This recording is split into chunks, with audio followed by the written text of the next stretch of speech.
In 2022, Vietnam sold China $188 million of durian. A rounding error. Thailand owned that market. The spiky, custard-fleshed king of fruits that Chinese buyers simply cannot get enough of. Then something broke. 3 years later, Vietnam shipped $3.44 billion of durian to China. That is an 18-fold explosion in 36 months. And in 2025, for the first time in history, Vietnamese durian outshipped Thai durian inside China. Think about how strange that is. A fruit banned by its own smell in hotels and subways across Asia just became one of Vietnam's most valuable exports, worth more than its coffee, more than its pepper, more than most of its factories make in a year. This is the story of how one fruit and a single signature on a single document rewired a $7 billion market almost overnight.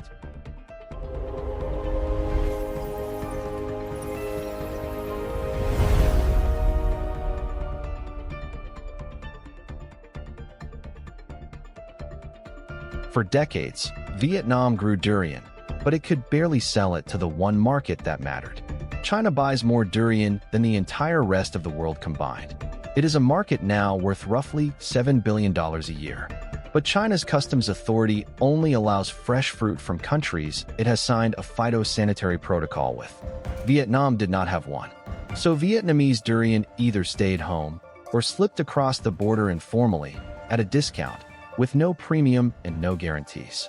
Thailand, meanwhile, had locked in official access years earlier and treated the Chinese market as its private garden. In 2023, Thai fruit made up 68% of every durian China imported. To understand why the stakes were so enormous, you have to understand the buyer. Over the past decade, durian went from a niche treat to a full-blown status symbol in China. A whole gift-giving culture grew around it. Premium boxes handed over at weddings and business dinners. Live-stream sellers moving tens of thousands of fruit in a single night. As China's middle class swelled, so did its appetite, until the country was swallowing the vast majority of all the durian traded on Earth. For any exporter, this was the single most valuable fruit market in the world. And Vietnam had been locked outside the gate, watching. Then came July 11, 2022. Vietnam and China signed the Durian Protocol. The very next day, the border opened to legal Vietnamese fresh durian. And here, geography did something Thailand simply cannot match. Vietnam's Central Highlands and Mekong Delta orchards sit within a day and a half truck drive of the Chinese border. Thai durian has to travel thousands of kilometers, by road through Laos or by sea, losing days of shelf life on a fruit that ripens fast and rots faster. A Vietnamese durian can be picked and sitting in a Guangzhou wholesale market before a Thai one clears the halfway point. Fresher fruit, lower freight, a shorter cold chain. On top of that, Vietnam's tropical climate lets many regions harvest almost year-round, including the off-season months when Thai supply dries up and Chinese prices spike. Vietnam did not just enter the market. It entered it at the exact moments Thailand could not serve it. Watch what happened next, because the numbers are almost hard to believe. In 2022, before the protocol, Vietnam's durian exports to China were $188 million. In 2023, the first full year of legal access, they hit $2.2 billion. That is more than an 11-fold jump in 12 months. Vietnam went from a rounding error to capturing nearly a third of China's entire durian market in a single year. By 2024, exports climbed again to around $2.9 billion. And durian alone became 46% of Vietnam's total fruit and vegetable export value. A single fruit, carrying almost half the country's produce trade. Then 2025 delivered the headline. $3.44 billion shipped to China, up from $2.94 billion the year before. And then, the record that made history.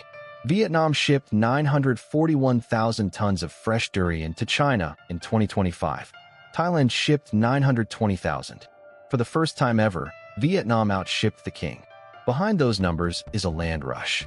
Vietnamese farmers ripped out coffee, rice, and pepper to plant durian, chasing prices that could earn a well-run orchard more per hectare than almost any other crop in the country.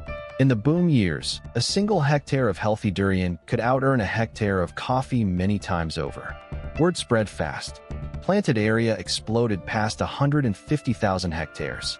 Land prices in prime durian districts jumped.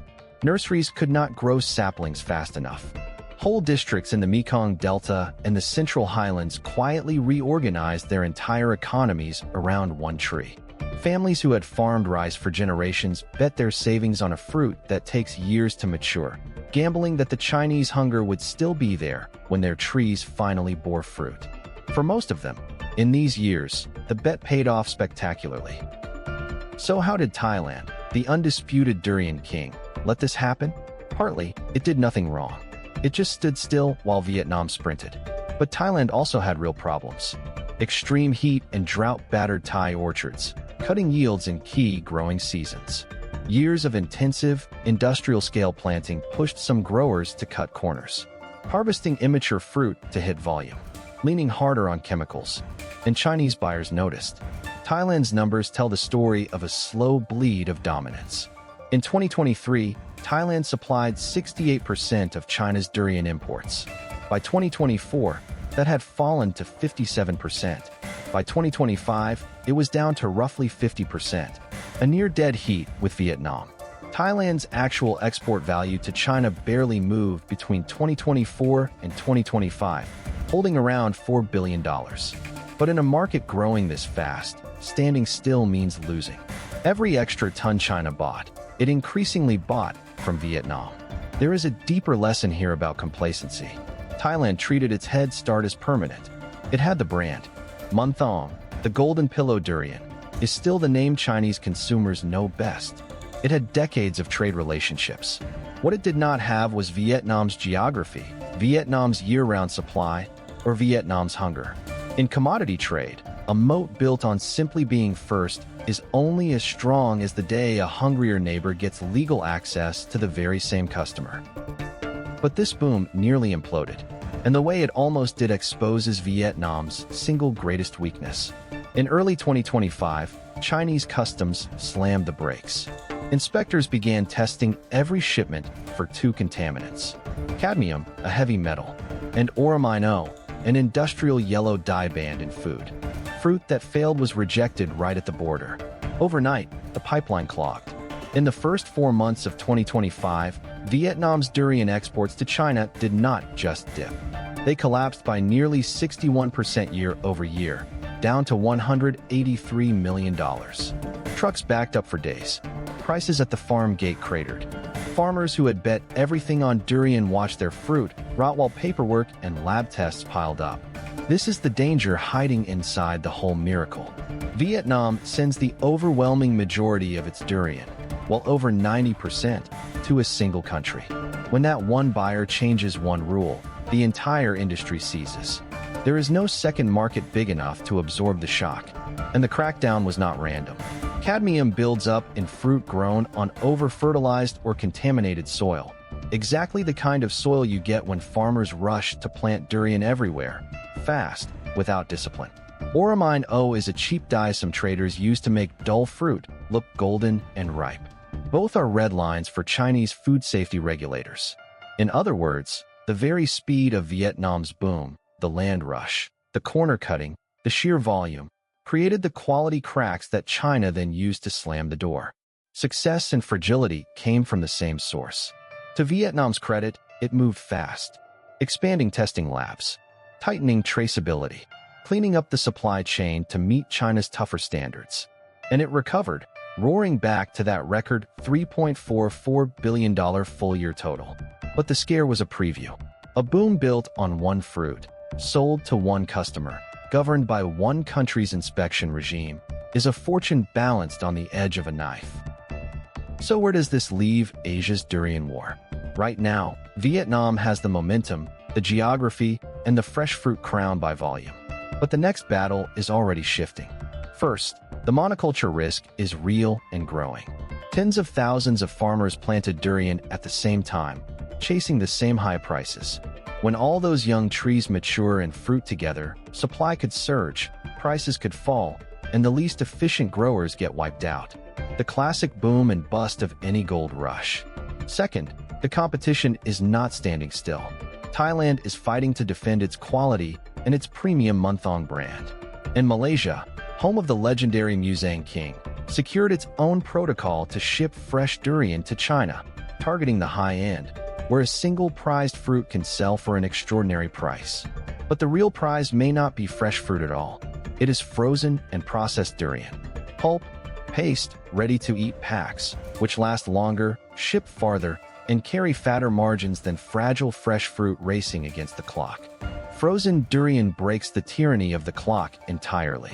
A fresh durian is a countdown timer the moment it leaves the tree. A frozen one can wait for the best price, reach markets beyond China, and feed the booming industry of durian ice cream, pastries, and coffee. Whoever wins the frozen and value-added game wins the durable profits, not just the volume headlines. And that is a race where a decades-old head start matters far less than factories, cold storage, and branding, all things that can still be built. For Vietnam, the durian story is a genuine triumph. Proof that with the right trade deal and the right map, a developing economy can seize a multi-billion-dollar market in 3 years flat. But it is also a warning written in one fruit. When your fortune depends this completely on one crop and one customer, the same forces that lifted you can turn on you just as fast. The durian made Vietnam billions.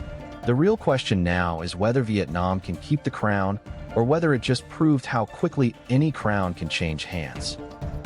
If numbers like these fascinate you, subscribe to Asia by the Numbers. One data story every single day.